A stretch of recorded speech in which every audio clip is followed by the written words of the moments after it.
各位网友，大家好！玩书走天涯，走进历史，走出现实啊！之所以我们今天要讲一下世界经济的话题呢，是因为终于看到了一点点起色啊。那么，在世界经济体中啊，欧洲和美国占了世界经济体量的一半啊。所以我们今天呢，是只聊这两大经济体，欧洲和美国，其他的以后再聊。因为在世界经济的寒冬中感到了一点暖意啊，所以急着跟大家分享一下。因为我目前也身处北美的加拿大，经济也是差得一塌糊涂。熟悉我频道的网友知道我全仓压在美国股市，而就在2025年第二季度，美国的 GDP 突然爆发式增长了 3%， 引发了全球经济圈的广泛关注。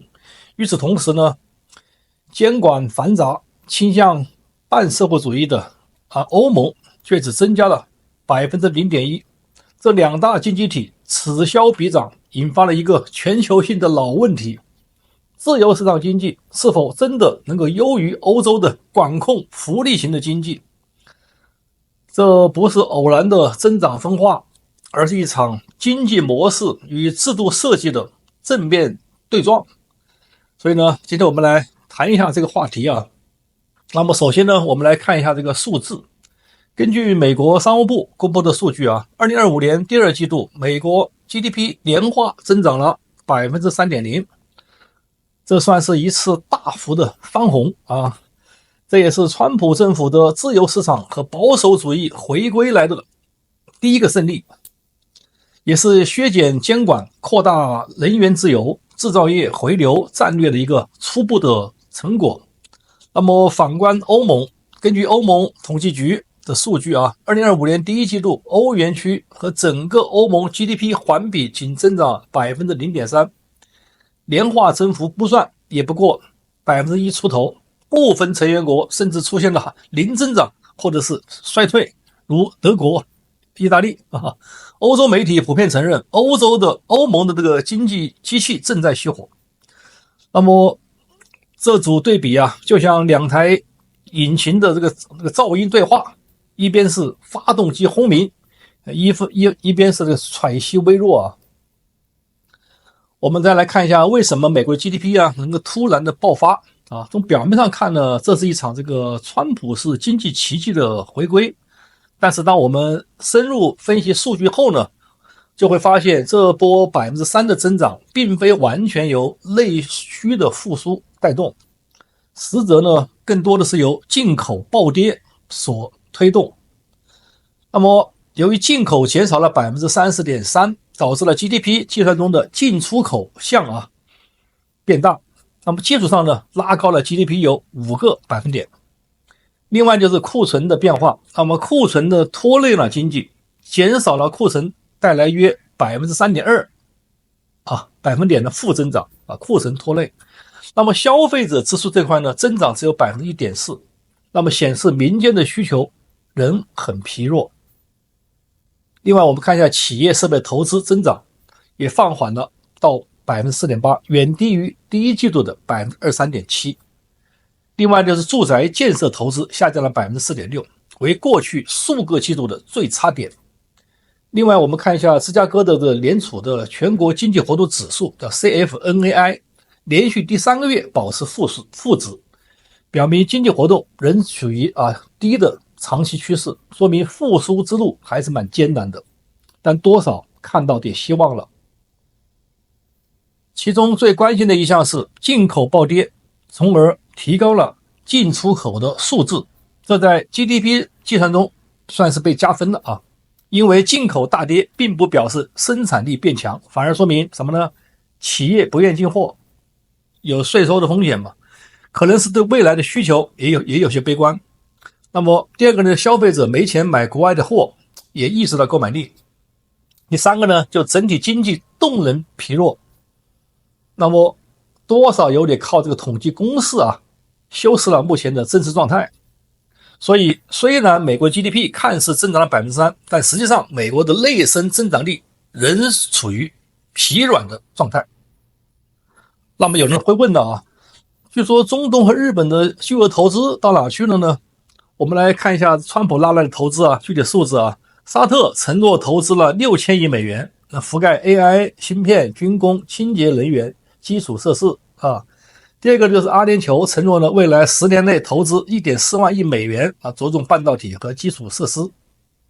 另外呢，日本据称啊，对美国追加5500亿美元啊，与汽车挂钩，关税挂钩啊，这一揽子的啊。另外呢，像苹果公司宣布将未来10年在美国投入5000亿美元，建立新总部与智能制造工厂。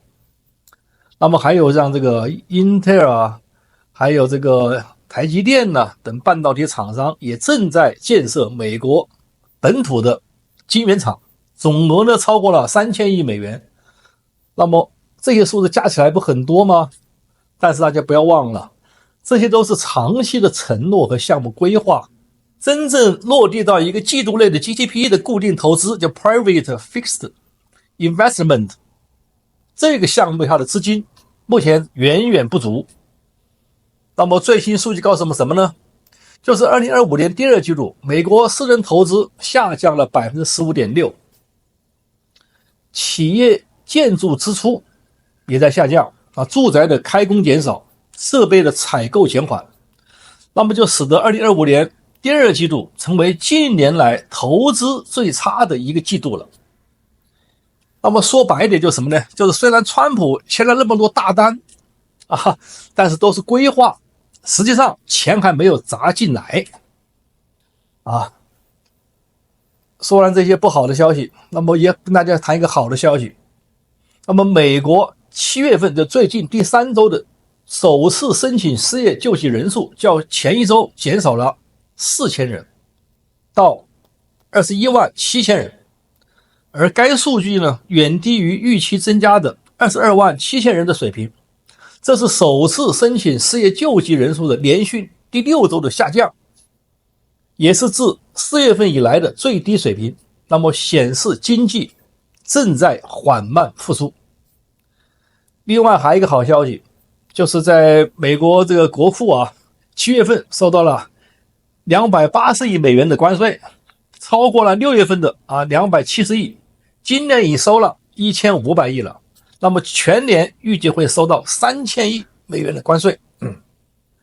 那么这样的话呢，被掏空的美国财政正在回血啊。据说川普考虑给美国人民直接发钱救急啊，给川普点赞啊，直接发钱。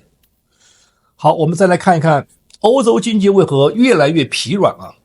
如果说美国的爆发是川普政策的被动型拉动，那么欧洲就是结构性低迷了。根据国际货币基金组织 IMF 的与欧盟委员会的数据啊，欧元区2025年全年增长预测 0.9%。那么西欧包括德国、法国、意大利增长更低，预计在 0.7% 到 0.8%。另外呢，就业的增长减缓，青年失业率在多个国家高达 14% 到 18%。所以到欧洲旅游啊，已经到逢人必偷的一个境地了啊！玩说马上到欧洲去玩都不敢去了啊，逢人必偷啊，并且人员价格仍高。俄乌冲突导致了天然气替代计划被推迟啊，再加上政策的不确定性、监管的高成本、社会福利支出的沉重，限制了私营企业的扩张。那么更关键的是，欧洲对于创新型投资的吸引力在下降，资本更倾向于流入美国、东南亚。所以欧洲危机啊，不光是俄乌战场危机，经济上也有危机。我们再来分析一下制度差异啊，自由市场和社会干预的根本分水岭。这场差距它背后是两种制度设计的长期差异的一种积累。美国自由市场制度的优势在什么地方呢？政府干预少，企业可快速的调动资本运作，资本市场高度发达，是吧？科技公司的估值高，融资更加便捷，加上美国还有灵活的劳动力市场工资与绩效挂钩。美国的企业呢鼓励创新政府呢减税与政策支持制造业回流，而欧洲的半社会主义模式的副作用在哪个地方呢？首先就是高税负，企业的平均税负接近 30%到 35%。这加拿大类似法规的这个繁杂，每一项新规从提出到立法，平均需要9到6个月，效率低。第三个就是社会福利负担大，养老金、失业补贴、医疗全民制是负担很重。第四个就是工会力量强，限制了企业的裁员和重组，导致什么结果？就是美国在压力下能够爆发，欧洲则始终稳定的落后。顺便说一下加拿大和欧洲类似，我们就不提它也罢了，好不好？我们再来谈一下目前美国的经济的隐忧同时也依然存在。虽然这个短期的数据比较亮眼，但美国经济并非高枕无忧。一方面，消费者支出仅增长了 1.4%， 表示家庭信心没有恢复。第二个呢是房地产投资下降，说明中产阶层的压力仍很大第三个就是投资萎缩，代表中小企业不敢赌未来，观望气氛还是很浓。第四个就是通胀尚未完全失控但是也给美联储的不降息提供了一丝借口，通胀还有那么一点点。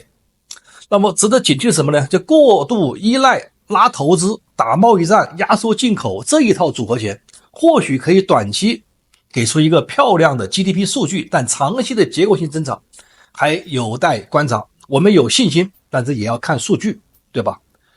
所以王叔总结一下就自由市场与社会管控不是非此即彼今天我们看到 GDP 的爆发，欧洲的疲软，不能够简单的归结为市场好自由市场好或者政府好坏的黑白的判断。这其实是制度激励机制不同导致的经济行为模式的一个差异，它会从长期慢慢显现出来。美国能够吸金爆发，得益于市场灵活与政策的统一。欧洲的这个经济缓慢是左峰制度与多元文化的继续的污染，美国已经开始纠偏了。自由市场能够带来效率与速度，但也可能导致波动与社会的不平衡，它是靠市场纠错嘛第四个就是社会福利制度能带来稳定与公平，却可能限制效率与创新。那么在美国呢，所有的关键经济数据，比方说就业、通胀和 GDP 都明确指向降息的情况下面，美联储昨天再次宣布拒绝降息，这意味着美国国债和民众所有的贷款都需要继续的支付高利息。如果有人希望拖垮美国，让川普政府利好美国经济的政策不能够顺利实施，那么请大家给鲍威尔点赞，这小子太坏了真正的美国未来之路依旧崎岖，但美国股市已经企稳王叔又押对了即使有鲍威尔这个坏人加小人捣乱，也让一众华尔街高手大跌眼镜，包括巴菲特空仓了吗？因为股市往往是提前反映投资人的普遍信心和资金流向，这也是寒冬中的一丝暖意。今日王叔特别分享给大家，衷心祝愿我的网友好人一生平安，坏人早死早超生。讲的不对的地方，请大家批评指正。好，谢谢大家。让你能够听到我的心，什么时候也能把我想起。